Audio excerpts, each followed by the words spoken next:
दोस्त मुफ्ती साहब की पूरी वीडियो को देखना लास्ट तक, पूरी वीडियो बहुत अच्छी वीडियो मुफ्ती साहब की। औरत के मुंह में डिस्चार्ज होना ये बिल्कुल हराम है, नाजायज़ है, गंदगी है, इस्लाम में इसकी क़तन इजाज़त नहीं है।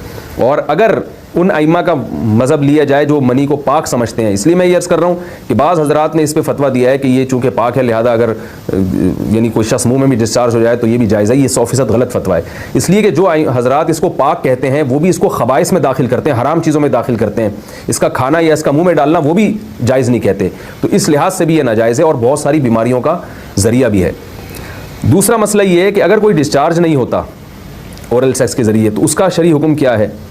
तो उसका हुक्म ये है कि ये इंतहाई सख्त दर्जे का मकरूह है, नापसंदीदा अमल है, और उसके सख्त दर्जे के मकरूह और हराम नहीं है लेकिन बहुत ज़्यादा नापसंदीदा और शरीयत के मिजाज के बिल्कुल ख़िलाफ़ है, और इस्लामी कल्चर में इसका कोई तसव्वुर नहीं था।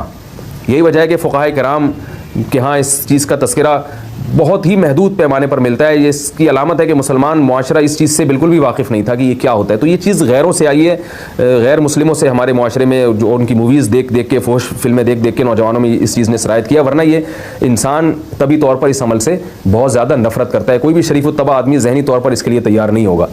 तो मैं फिर भी ये कह रहा हूँ कि बहरहाल उलमा इसको नाजायज़ और हराम नहीं समझते, इसलिए कि मियाँ बीवी एक दूसरे से जिस तरह से चाहें इस्तिमता कर सकते हैं, लेकिन सख्त नापसंदीदा बहरहाल है और मकरूह चीज़ है और इस काबिल नहीं है कि इसकी हौसला अफजाई की जाए। यह उसके बारे में है कि जब यानी जो है वो इदखाल किया जाए उस फम के अंदर, उस जो है मर्द उसमें बाकायदा जो है वो तलज़्ज़ुज़ हासिल करे। अगर ऐसा ना हो बल्कि बाहर से इस्तिमता किया जाए, जैसे बाज़ जगह ऐसा होता है कि क्या नाम है, औरत को इस चीज़ से घिन आती है कि वो अपने मुंह में इस गंदगी को लेकर जाए, तो फिर बाज़ शौहर ज़ौजा को मजबूर करते हैं किसिंग वगैरह पर, तो ये कम दर्जे की कराहत है, यानी ये भी नापसंदीदा तो है मगर ये उस दर्जे का मकरूह, उस दर्जे का नापसंदीदा नहीं है। दूसरी बात ये कि ये जो मैंने पूरी डिटेल बयान की है ये उस सूरत में है इसके मकरूह और नापसंदीदा होना कि औरत इसके लिए ज़हनी तौर पर आमादा हो। ये बात खूब याद रखें, अगर औरत को इस अमल से घिन आती है तो फिर मर्द बीवी को इस काम पर मजबूर हरगिज़ नहीं कर सकता, क्योंकि ये निकाह के जो एग्रीमेंट है, मुख्तज़ायात हैं, उसके ख़िलाफ़ है, यानी ये उसमें दाखिल नहीं है। औरत अपने आप को हमबिस्तरी से तो नहीं रोक सकती, मर्द जब चाहेगा बीवी से हमबिस्तरी कर सकता है, औरत को इजाज़त नहीं है, लेकिन ख़ास इस अमल से औरत मर्द को रोक सकती है अगर वो ज़हनी तौर पर इसके लिए आमादा नहीं है। ये तो मैंने ओरल सेक्स से मुताल्लिक़ कुछ फ़िक़ही हकाम बयान किए हैं।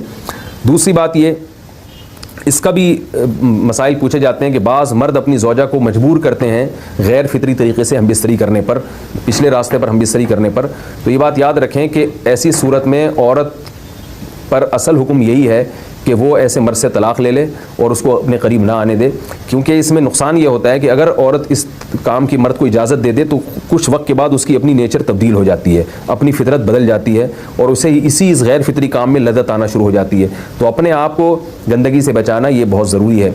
और अगर वो ये समझती है कि तलाक़ के बाद उसके दोबारा निकाह नहीं होगा, उसकी ज़िंदगी तबाह नहीं होगी, तो फिर सख्त मजबूरी में अगर मर्द उसको धमकियाँ देता है मारने की या तलाक़ की, तो ऐसी मजबूरी में फिर अल्लाह की रहमत से उम्मीद है कि गुनाह सिर्फ मर्द के कंधों पर होगा। एक और इल्मी नुक्ते की बात हमें ये पता चलती है इस आयत में कि निसाउकुम हर्सुल लकुम, अल्लाह ताला ने निकाह का बुनियादी मकसद हर्स बताया है, यानी नस्ल बढ़ाना। तो ये जो फैमिली प्लानिंग वाले आज जिस दावत को लेके चल रहे हैं कि बच्चे दो ही अच्छे, ये जो पूरी दुनिया में एक तहरीक चल रही है, ये कुरान और सुन्नत के 100% ख़िलाफ़ है। कुरान के वाज़ी नसूस और अहादीस तो इस बारे में बहुत ही तफसील से हैं। मेरी जो किताब है एक से ज़ायद शादियों की ज़रूरत क्यों, उसमें तकरीबन 50 सफ़े मैंने सिर्फ इसी पर लिखे हैं कि इस्लाम नस्ल बढ़ाने पर बहुत ज़्यादा हरीस है। इस्लाम चाहता है कि मुसलमानों की नस्ल बढ़े।